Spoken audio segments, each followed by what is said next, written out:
The film begins with an Osage Tribes customary burial of a peace pipe. The Osage elders held a mournful ceremony in a village hut before burying a wrapped ceremonial pipe in the ground. Spoiler ahead. Watch out! The Osage people were overjoyed after discovering oil on their grounds, making them the richest per capita in the world. Ernest Burkhart arrives in the Osage Nation of Oklahoma following World War I. He seeks out his influential uncle, William King Hale, who built up much wealth through various ventures and holds a position as a reserve deputy sheriff. William was recognized for his compassionate demeanor and strong affection for the Osage people, and he considered himself a close companion and protector of the local population. Ernest chatted with King regarding his military experiences. Then Ernest's brother, Byron, arrives at their discussion. Hale instructs Ernest on the Osage's wealth and advises him to take advantage of every chance to profit from it. One woman, Molly Kyle, lives with her mother and sisters. She is a wealthy Osage who requests some funds for her medications for diabetes, but her request is rejected by the man, who explains that her family guardians should be present to do so. Ernest enters Molly's life when he starts a job as a cab driver. King saw this as the perfect chance to advise Ernest on establishing a love relationship with Molly.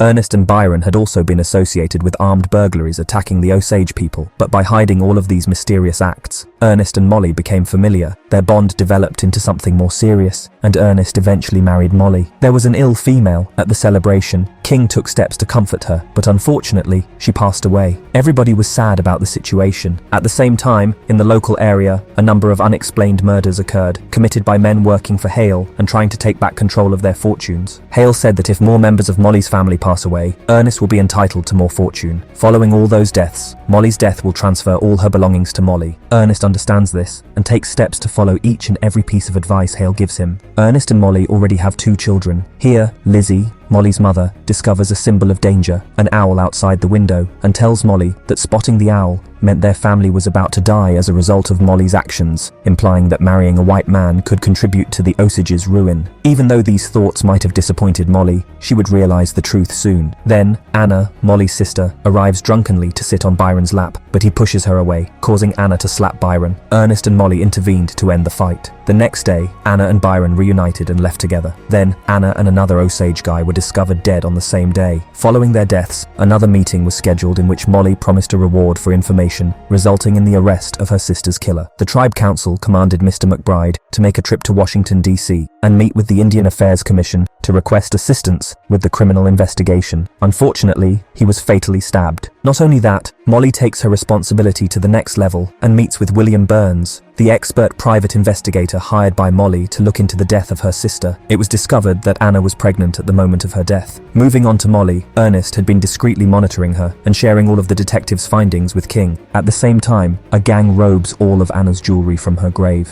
Then Ernest advises a man named Blackie to murder his wife's sister, Rita, in return for an insurance settlement by creating a car theft. However, before it, Blackie was taken into custody. However, Henry Grammer was assigned Blackie's duty. Then Henry brings out the best step, which is to hire the criminal, A.C. Kirby, for their needs. On the other hand, William Burns, the private investigator, unexpectedly disappeared, leaving the case unsolved. This was also a plan of King. Then some doctors visit Molly to provide medications for her diabetes, but Molly rejects the insulin shots, thinking that the doctors have been hurting her and making the case worse. As a result, Ernest gets the insulin kit after the doctors are left. Ernest gets frustrated and shouts at her. So eventually, Molly allows Ernest to insert her insulin. Lizzie, on the other hand, was gradually losing her health, and she eventually died. Molly is pregnant again at the same time. At a dinner, Molly told King about a private detective she had employed. However, King claimed that the investigator may have vanished after receiving the cash. John was granted a contract to kill Molly's previous husband, Henry Roan. However, there was a specific requirement regarding the death. It should be a suicide, so King could get his life insurance as beneficiary. After the shooting, Henry and John met Ernest to make sure of their mission's success, handing over the firearm he used to kill Henry. Henry's death is undoubtedly a source of concern, given it was regarded as a murder rather than suicide. Following a few occurrences, one night, while everyone was sleeping, an explosion occurred. Molly's sister, Rita, with her husband plus a servant, were tragically killed when their house exploded. After Rita's death, Molly decided to go to Washington, D.C., requesting assistance in researching the Osage killings. Hale gives Ernest the order to poison Molly's insulin in an effort to slow her down. As Molly's condition deteriorates, Molly had no idea that her sickness was a consequence of poison given to her by Ernest and King, the most trusted people she had relied on the most. Ernest offered Molly comfort while administering insulin injections into her body. Then there is a visitor at their door, Tom White, from the United States Bureau of Investigation. Ernest noticed that the tribal council had asked for aid from the United States government, causing the agents to investigate the Osage murders. The officer wanted to have a conversation with Molly, but Ernest refused to let him in. He mentioned that Molly had fallen asleep after receiving her diabetic medicine and recommended he return on Friday. In a state of fear, Ernest approached King to warn him of an incoming group of Bureau of Investigation researchers. However, King was in the middle of a celebration. He should relax, King told him. Meanwhile, Tom White comes upon King in order to pose questions, but King tells the officer that the current location is not suitable for the discussion and suggests he meet later. Even though King walked to the insurance agency to seek Henry's insurance money, the suggestion was denied. Although attempting to frighten the insurance agency staff with his influence, he was forced to leave in anger. Despite this, King continued to support Osage programs in an effort to maintain an appearance of mutual respect with the community. Fearing exposure, King decided to eliminate several of his hired men, specifically those who were responsible for causing the deaths in Rita's home and his associate. Following further investigation, the agents found Morrison, who agreed to collaborate with the police. A fire broke out on King's property, corresponding with an occurrence in which an agent, presenting as an insurance salesperson, sold a fire policy. This raised misgivings about King's possible involvement in a variety of illegal insurance schemes. Ernest became more and more suspicious as time went on, feeling exhausted from the prior offenses he had conducted. While messing with his wife's insulin by adding poison, he intentionally added it to his alcohol. Over time, Ernest was captured and questioned by the representatives, but he stayed silent. When a handcuffed Blackie entered the room, Ernest asked for a private discussion. The request of Blackie during their conversation was to make a confession for the well-being of his loved ones. Tom White tried to urge Ernest to speak up, as he was being used solely due to his weakness. Ernest, ready to get back to his residence to witness his wife, eventually gave up. Tom White followed by asking Ernest whether he knew who was to blame for Henry Roan's death. After several scenes, Molly, Ernest's wife, was discovered on the verge of death with the unnecessary medications given to her. The agents hurried her toward the hospital for immediate medical care, where the medical staff immediately informed White and the other agents that she had been poisoned multiple times. Molly gets better. Meanwhile, King freely is being moved on while maintaining his unadulterated innocence. While Molly was recovering, King's gameplay has been on the horizon to lose. At the same time, Blackie revealed whatever he understood, exposing critical facts to authorities and supplying sufficient proof for King's arrest. As Ernest approached the witness's position in court, his purported lawyer, Hamilton, immediately suggested that he never testify. Ernest emphasized that he didn't know if Hamilton was his lawyer because they had never spoken previously. This caused confusion among the Osage elders. Following the initial trial, Ernest was brought to see Molly, who began to demonstrate indications of recovery. Molly attended the follow-up trial and watched Morrison talk about how he and Byron killed Anna on King's orders, with no regret for his actions. Following the second trial, one of Molly and Ernest's children sadly died from whooping cough. Tom White went to Ernest, who was still in prison, to deliver the awful news. After witnessing his child's funeral, Ernest agreed to provide evidence and disclose all he knew. He thinks this could help him to spend the rest of his time with his wife and children. During the third trial, Ernest admitted that King was the mastermind behind the Osage murders. He verified that they planned to murder each member of Molly's family in order to grow their riches. Ignoring his plans, Ernest stated that he opted to marry Molly solely because he truly loved her. In order to protect his remaining family, Ernest gives a testimony against his uncle. Molly questions Ernest regarding the poisoning. However, he is unwilling to accept it, so Molly leaves him. Surprisingly, Byron did not spend any time in imprisonment due to a hung jury. William Hale faced a life sentence, yet maintained that he was innocent. In 1947, he received his release from jail for good behavior. Although being banned from entering Oklahoma, he traveled to relatives. He died at the age of 87 in an Arizona care home. Similarly, Ernest was sentenced to life in jail, but received forgiveness several years later. He moved to Osage County and lived in a trailer park along with his brother Byron. Molly got married again upon her divorce from Ernest. Unfortunately, she died from diabetes at the age of 50 in 1937 and was buried next to her father, mother, daughter, and sisters. This is the end of the movie. We really hope you enjoyed today's recap of the movie Killers of the Flower Moon 2003. Please leave a comment below on what you loved about the movie and why. Be sure to like the video, and please don't forget to support our channel by subscribing so you don't miss any amazing content. Until next time, light, camera, action. We look forward to seeing you in our next video.